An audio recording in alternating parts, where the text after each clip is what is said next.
Ah, ini siapa sih yang nelpon dah? Ya, halo.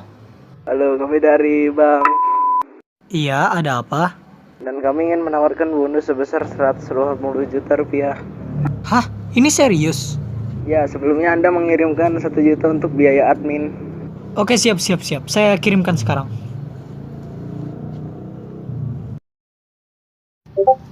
Notif apaan sih? Loh, kok ini tabungan bank gua kenapa nol dah?